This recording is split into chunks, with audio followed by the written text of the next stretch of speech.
चलिए तो फिर शुरू करते हैं। तो फिर अभी अपन एनालिसिस करने वाले हैं गोल्डियम इंटरनेशनल लिमिटेड का। इनकी जो बेसिकली एनालिसिस आर्टिकल लिखा है फ्लो ऑफ बिजनेस न्यूज़लेटर लिखा है, बहुत अच्छा न्यूज़लेटर। अगर आप लोग चाहें तो यहाँ इजी सब्सक्रिप्शन है, पहली लिंक है, इस पर आप सब्सक्राइब कर सकते हैं। Highly recommended. प्लस अगर आप सब्सक्राइब करते हैं तो ये आर्टिकल जरूर पढ़िएगा। इस आर्टिकल ने हमारा एटलीस्ट 60,000 रुपीज़ बचाया। ऑर्डर फ्लो ट्रेडिंग को हम सीखने वाले थे पेड कोर्स से, और इन्होंने बेसिकली पहले ही बता दिया कि क्यों ये काम नहीं करता। तो हम बड़ा मतलब अच्छा लगा हमको कि बच गया पैसा, है ना, काफ़ी अच्छे शांति से हमारा काम हो गया। चलिए, तो गोल्डियम इंटरनेशनल लिमिटेड के बारे में थोड़ा पढ़ते हैं। क्या है, इंडियन बेस्ड कंपनी है, एंगेज करती है क्या क्या चीज़ों में, sale of diamond, studded gold, silver, platinum, jewellery के मार्केट में है। इसमें दो सेगमेंट हैं, ज्वेलरी मैन्युफैक्चरिंग एक्टिविटी और इन्वेस्टमेंट एक्टिविटी।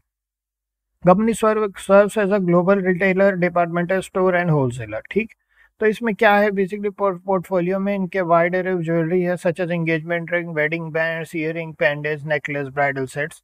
तो गोल्डियम के strategically transition from significant supplier of lab grown diamond jewellery while maintaining the natural diamond offerings. अच्छा, जो डायमंड मार्केट के बारे में अपन किसी दिन अलग से स्टडी करेंगे, वैल्यू चेन वगैरह के बारे में। ठीक है, ये वैल्यू चेन आर्टिकल्स यहाँ पे मिल जाते हैं, इनके वैल्यू चेन के अंदर। ये प्रोडक्शन है वैल्यू चेन फर्स्ट नंबर पे, बहुत अच्छा लिखते हैं ये। अगर इन्होंने नहीं लिखा होगा तो इनको मैं एक बार लिख दूंगा, क्योंकि मैं इनका प्रो सब्सक्राइबर हूँ। ठीक है, ये जो 5 साल का है ना, तो रिसर्च प्रो का है, तो हम लोग ये लिख सकते हैं कि इसके बारे में लिखें। ठीक है, तो गोल्ड की वैल्यू चेन के बारे में एक बार अपन इनको बोल देंगे तो ये लोग रिसर्च करके दे देंगे अपने को। थोड़ा एटलीस्ट थोड़ा धीरे धीरे लिखते हैं लेकिन अच्छा लिखते हैं। ठीक है, adopting omni-channel sales strategy, company exports its products to United States, Europe and international market. तो इनके जो मार्केट है वो यूएसए, यूरोप में फैला हुआ है। इनकॉर्पोरेटेड इन 1986 इन मुंबई, 1986 में इनकॉर्पोरेट हुई थी, और बेसिकली की प्लेयर। फाइनेंशियली क्या है, स्टेबल ग्रोथ हिस्ट्री है, वेरी स्टेबल रेटिंग मिली हुई है, फाइनेंशियल रेटिंग समय लिस्ट ने दिया है। फिर उसके बाद फिर over the past 5 year good profit, quarter ending 2020। पर इसको सब अपन देखेंगे अभी, पी रेशियो वगैरह के बारे में ये सब देखेंगे। इन्वेस्टमेंट स्कोर भी अच्छा खासा 6.5 का दिया है इन्होंने। स्ट्रेंथ्स की बात करें तो डेट फ्री स्टेटस है, डिविडेंड पे आउट अच्छा है, strong profit recent quarters and transitional lab growth, तो ट्रांजिशन वगैरह भी कर रहे हैं। वीकनेस में देखें तो expensive valuation related to the peers, noted poor long term sales growth by some sources, और recent decrease in promoter holding. ये थोड़ा प्रॉब्लमेटिक बात है, अभी अपन देखते हैं।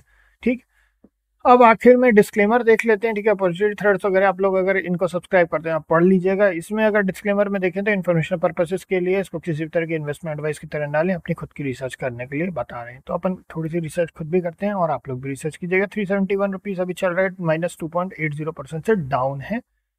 अब अगर अपन यहाँ पर आ जाएं तो 50 करोड़ का प्रॉफिट है दिसंबर 2024 में, उसके पहले 22 करोड़, तो प्रॉफिट भी अच्छा खासा जंप किया। ईयर ऑन ईयर बेसिस पर देखें तो 91 करोड़ का प्रॉफिट है, उसके पहले 85 करोड़ पे 186 करोड़। तो कंसिस्टेंटली प्रॉफिट है, कंसिस्टेंटली ग्रोथ भी हो रहा था। बट लास्ट जो है 2023 में थोड़ा कम हुआ, फिर 2024 में फिर थोड़ा बढ़ा। डिविडेंड पे आउट भी कंसिस्टेंट डिविडेंड पे आउट भी कर रही है कंपनी, 14%, 26%, 12%, 29%, अच्छा खासा डिविडेंड भी पे आउट कर रही है। That's good. ठीक है, चलिए और देखते हैं। हम इस कंपनी को डिविडेंड जिस कंसिस्टेंसी से पे कर रही है, एटलीस्ट ये माना जा सकता है कि कंपनी अपने शेयर होल्डर्स को डिविडेंड एक स्टेबल पे आउट के लिए कंसिडरेशन में लिया जा सकता है। कैश फ्लो की अगर अपन बात करें तो highest positive cash flow 107 crore का ऑपरेटिंग एक्टिविटी से है, जो कि बहुत अच्छी बात है। फाइनेंसिंग एक्टिविटी से सबसे ज़्यादा नेगेटिव कैश फ्लो -56 करोड़ का, 54 करोड़ का एक्चुअली, -54 करोड़ का। नेट कैश फ्लो जो है हाई जो है 26 करोड़ का पॉजिटिव है। ठीक, शेयर होल्डिंग पैटर्न की बात करते हैं। शेयर होल्डिंग पैटर्न में 62.06% का है, जो कि कम किया है 2% से, थोड़ा सा रिसेंट टाइम्स में कम किया है होल्डिंग को। इसके बारे में फ्लो बिजनेस ने भी लिखा था। एफआईआईज ने अपनी होल्डिंग बढ़ाई 1.35% कर दिया है 0.07% से। डीआईज ने भी अपनी होल्डिंग बढ़ाई 0.068% कर दिया है, 0% होल्डिंग हुआ करती थी। पब्लिक होल्डिंग की बात करें तो 35.92% की है। अब आ जाते हैं चार्ट पे।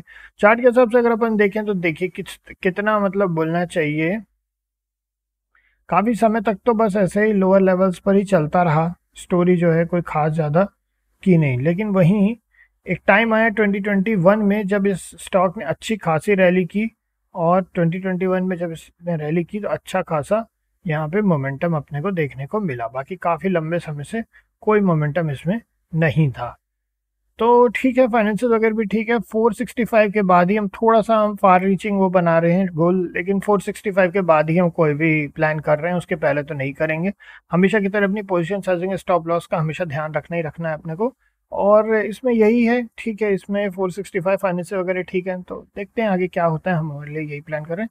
अब ये जो था newsletter basically flow of business था जिसको हमने यूज़ किया, तो यहाँ से इजी सब्सक्रिप्शन है, हाईली रिकमेंडेड, अगर आप लोग चाहें तो ले सकते हैं।